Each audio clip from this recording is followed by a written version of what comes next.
We're talking Dalvin Cook, and I'm going to play a clip in a minute from my main channel. Even if you've seen it, watch this video because I'm going to wrap it in original content, front, back, kind of hammering home points I may have not hammered home enough. But this video is interesting, and Dalvin Cook's interesting because could he deliver good production in 2022? The answer is yes. Obviously, yes. He's got a lot of talent, but you got to ask yourself, what are the odds percentage that he's going to leave you hanging, given all the things I'm about to talk about, given how many red flags he has? Again, all of it's in the video, and we'll talk about it at the end, and I'll kind of summarize my video and maybe some things I wanted to emphasize more. And stay tuned for the end, because that's when I tie in all the dynasty value, the trade value. What do you do in dynasty if you own Dalvin Cook? So that is at the end. The last like 2 to 5 minutes will be about that. But keep an open mind as you watch this video if you are a Dalvin Cook fan, and understand that I realize that Dalvin Cook could drop a great year, but I'm getting a bad feeling about this guy given all of the potential red flags that can take him down, and there are multiple. And as I explained in the video, Jamar Chase, Jefferson, and Cooper Kupp all are safer options, more reliable options, less risk, but the same kind of upside in my opinion, especially the state of running backs in today's fantasy football. And we're at a tipping point where guys like Kamara, obviously already taken off the board potentially, but let's say his legal stuff gets worked out, Kamara and Cook and a plethora of these guys, even Derrick Henry, are at a tipping point to where they could drop off, and these wide receivers feel solid and safe and secure. Here's the video, and I'm going to try and chime in throughout the video and tell you, oh, wait, stop. I want to emphasize this point, and then again, I'm going to wrap it up at the end. So here's the video. This is the Fantasy Football Show with your host, Smitty.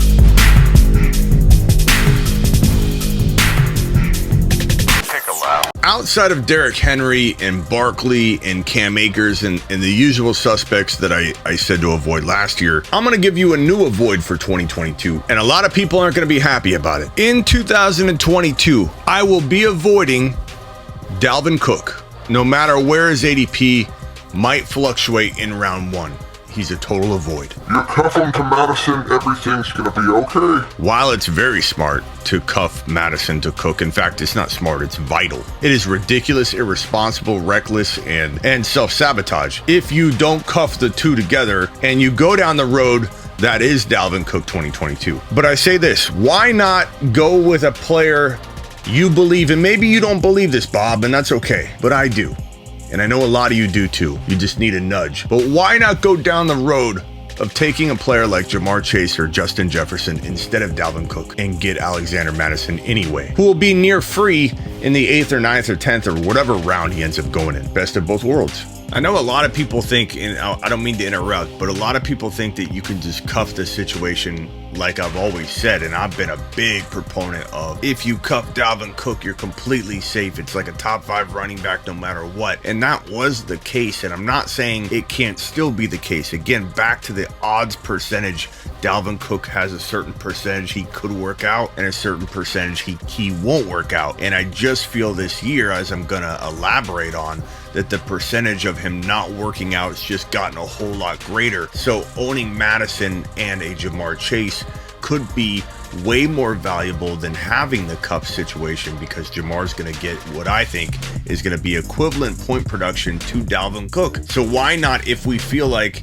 this is the year that Cook's going to get hurt or miss the most amount of games, why not enjoy the Alexander Madison production at dirt cheap pricing and enjoy the same production anyway that Dalvin Cook would have provided and get it out of Jamar Chase? So here's more of the clip. Dalvin Cook has way too many red flags, if you will. And you know my deal. If you've got one red flag, it's okay. If you have multiple red flags, I'm staying clear. And it's not that you can't overcome the concerns I have. It is an odds game. People need to understand that when I maybe stay away from somebody and they do good, I don't feel bad about myself and think, how did I miss on this? Avoids are an odds game. If you identify correctly 10 avoids, let's say, between Derrick Henry, Akers, Barkley, and now Dalvin Cook. A lot of my top avoids for 2022, and I'll have a video on each one of them, don't worry. Could one of them have a great year in 2022? Not even a good year, a great year. Absolutely.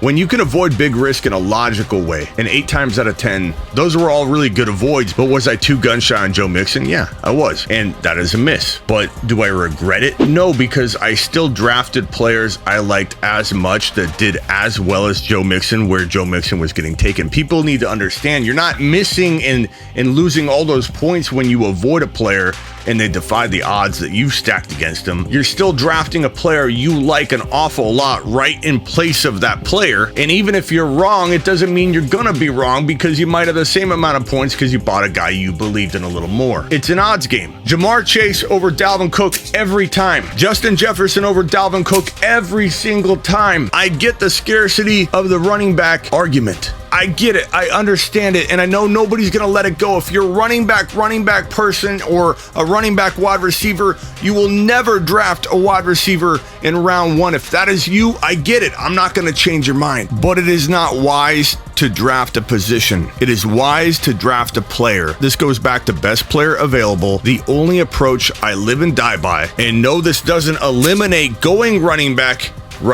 or running back in round 1. It will always remain one of the options. Going running back. Going running back will always remain one of the options, one of the children of best player available approach. It's just not locked in. If the road is open to running back, then it's open to running back.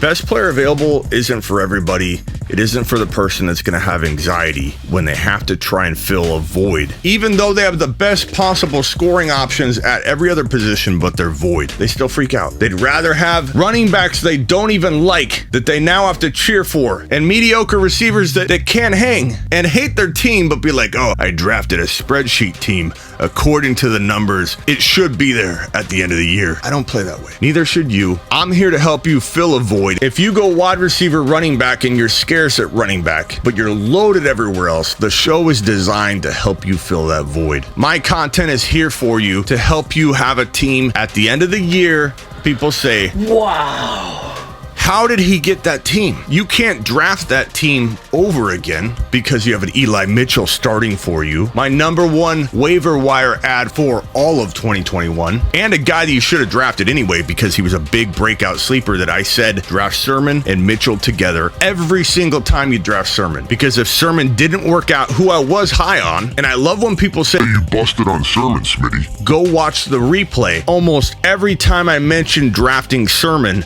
I say draft Mitchell and Sermon together. Together, they will win leagues. And that's what happened. Mitchell won leagues for people. People that went wide receiver, or wide receiver running back, or some sort of approach that left them with a void at running back 2. Mitchell won you a league. And if you didn't draft Mitchell, like I said, I do waiver wire stuff different than anybody. I don't give you a dollar amount that you're gonna bid on them because your league's different than my league. Bob's league's different than Bud's league. And I could blow smoke up your rear end and say bid 65% of your bid dollars on Mitchell, and it's going to require 100% because your league are a bunch of ballers that drop the hundy on every player every time, or they're a bunch of conservative guys from the 9th floor that at most spend 20% of their budget whenever a guy's available. Therefore, telling you to bid something like 60 or 70% of your waiver wire budget would be a waste. I don't know those details. I don't want to know them. And here's Smitty, and I love this story. Let me tell you everything about my league, because I know you have a lot of time. Which is why my waiver advice is different than anybody else's. I give you a confidence level. A confidence level that this player is the best pickup of the year. And what did I say? Mitchell,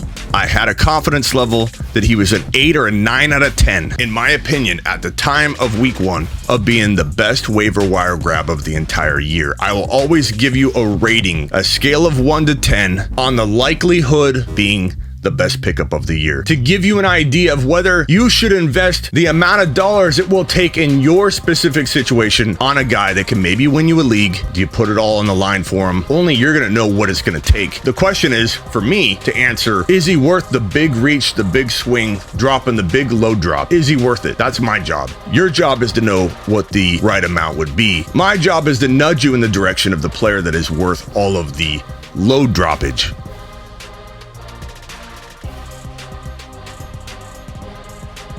Dalvin Cook has a shoulder problem. Dalvin Cook is injury prone. And I know you're going to say, Smitty, you can't predict injuries, Smitty. Plus, he's going to have off-season surgery on that torn labrum, Smitty. Time for the labrum and ball and socket props. I know you guys love this example, but here's the ball and socket. It's a tight fit, but enough to slide out, right? That's the way the ball and socket work. What keeps the ball in the socket is a little bit of a labrum that seals it around and almost creates like a lip over the ball and keeps it tight and unable to come out. It's like a seal. And if we take this piece of paper, I can even better illustrate how the labrum holds the ball and socket into the joint. When you tear the labrum, in the case of Dalvin Cook, the ball comes out of the socket. Problem is, if that labrum doesn't get repaired or can't be repaired, it will continue to slide in and out. Now, Dalvin Cook has had more than one tear. This is not a case where it came out once, they put it back in, maybe they could even repair some of it, and he's got a nice tight fit again. And he's not getting hit over and over and over. A lot of civilians that have this surgery, they're not gonna probably run into the impact or the situation that caused it to come out, so they put it back in, it heals, rehab, you don't ever have the issue again. Dalvin Cook's continuing to take a beating on the shoulder. It has popped out multiple times, which means there's probably multiple tears in different places. Now, I can't confirm it, you can't confirm it, no one can confirm how bad the tears are, how many there really are. We're not gonna get fed that information, but given this injury's happened multiple times, it is safe to assume negative things like he's got a pretty messed up labrum, and it's not gonna get fixed because it keeps coming out. You can only do so much repairing to it. Dalvin Cook alone is a monster injury risk for 2022 because his labrum looks a little something like that. Not really, but kinda. And people need to be worried about the ball and socket popping out for the remainder of his career. Now you might say, that's a stretch, Smitty. You're really drawing conclusions. Okay, how about the rest of the injury concerns? You're not worried about leg, ankle, knee. This guy's a walking injury, a complete worry every time he touches the football. If you've owned Dalvin Cook in any of the last 2 years, you know what I'm saying. Down deep, you know every carry he gets, you hold your breath. He literally is carried off or crawls off the field 2 or 3 times a season. I can't tell you how many times in the last 2.5 years I've said out loud watching the game, He's done for the year.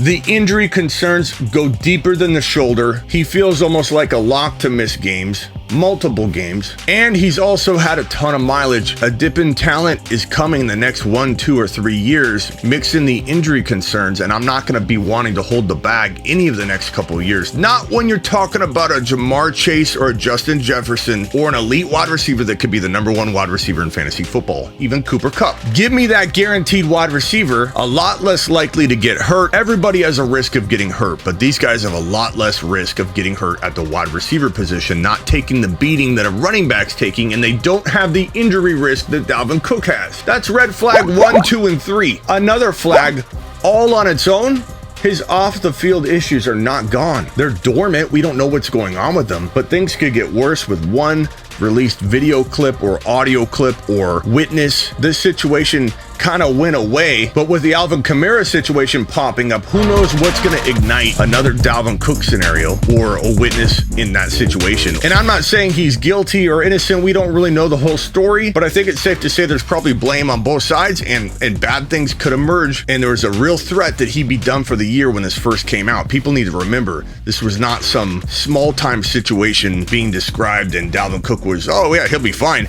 It was a big worry that never really got addressed, and he kind of felt like he got lucky. It didn't get talked about, and he was able to continue to play, and no one brought it up. It's still hovering over. If that was the only thing hovering over him, that would be one red flag, and I wouldn't be that worried. I'm not that worried when there's one identifiable red flag for a player. I kind of give it a pass, or at least give it a risk worth taking, maybe in a couple leagues. This is one extra thing on top of the injury risk, on top of the mileage, on top of the fact that it boils down to this. Again, if it was just Dalvin Cook versus another risky running back, that's a whole different argument. The problem is always going to be, for me, that you have 1 or 2 or maybe all 3 of the best wide receivers in football, top 5 capable guys overall, available every single time Dalvin Cook's on the clock. So you can tell me he'll stay healthy, or you're stretching here, or you're really reaching here on the off the field stuff, Smitty. It doesn't matter what you throw at me, because what I will throw back at you you cannot combat, and that's Jamar Chase, Cooper Kupp, Justin Jefferson. They are safer options no matter what you tell me. And I'm drafting the best player available BPA every time. Dalvin Cook, you are Smitty disapproved for 2022 and beyond. Trade him for a wide receiver like that in Dynasty. Now, to end this all, I want to wrap up talking about Dynasty. This is a Dynasty clip channel. What do you do if you own Dalvin Cook in Dynasty? What do you do to get out of this value that I believe is going to tank? Do you trade him for a running back too? Do you trade him because I said he's going to get hurt just for whatever you can? No, he's got really good trade value right now. In a Dynasty startup, he's going in round 1. Maybe in trade, you don't get round 1 value, but given that he'd be drafted in round 1 in a Dynasty startup, that means you still have time to make a good trade. Me telling you to hit the panic button doesn't mean sell dirt cheap. I'm telling you way ahead of time before the drop actually happens. And the most creative way out of a Dalvin Cook situation in Dynasty is to go across position. I always tell you guys the most likely way to get out of a bad scenario that you can't get out of. You're trying to sell this guy, you can't get rid of him, nobody's buying. Attack across position. Maybe you need running backs, and that we can solve in another trade. That's why I've got the text line at sleeperu.com. Go to heysmitty.com if you want to get that. But if I just told you that Cooper Kupp, Jamar Chase, Justin Jefferson, and probably a handful of other wide receivers are better options in redraft than Dalvin Cook, you can imagine what I'm going to tell you. Go trade Dalvin Cook for a top 5 or 7 wide receiver. I firmly believe you can get that done, even if you have to give up second rounders or potentially future picks. A lot of people are going to be attracted to a running back, and if you buy an older Kupp, you might be able to do that straight up. Kupp's got super high redraft value, but he's got questionable dynasty value to a lot of people. So does Tyreek Hill. I'm trading Dalvin Cook straight up for either wide receiver in a heartbeat, and I wouldn't think twice. But when I say to avoid him, don't just take that and assume you got to get rid of him at the first sign of an opportunity. In the live premiere of the main channel video of this, I had people ask me, what should I do? Should I get rid of Cook for this and that? And they weren't asking enough. They weren't coming up with ideas that were big enough. This is all ahead of the curve. Therefore, the reactions we're having are early. You can still get a ton. And if you got a dilemma, put it in the comments and I'll try and help you with your trade idea. Like the video, subscribe if you're new, tell everybody about the new Dynasty channel that you're watching right now, and comment below. This is the Fantasy Football Show with your host, Smitty.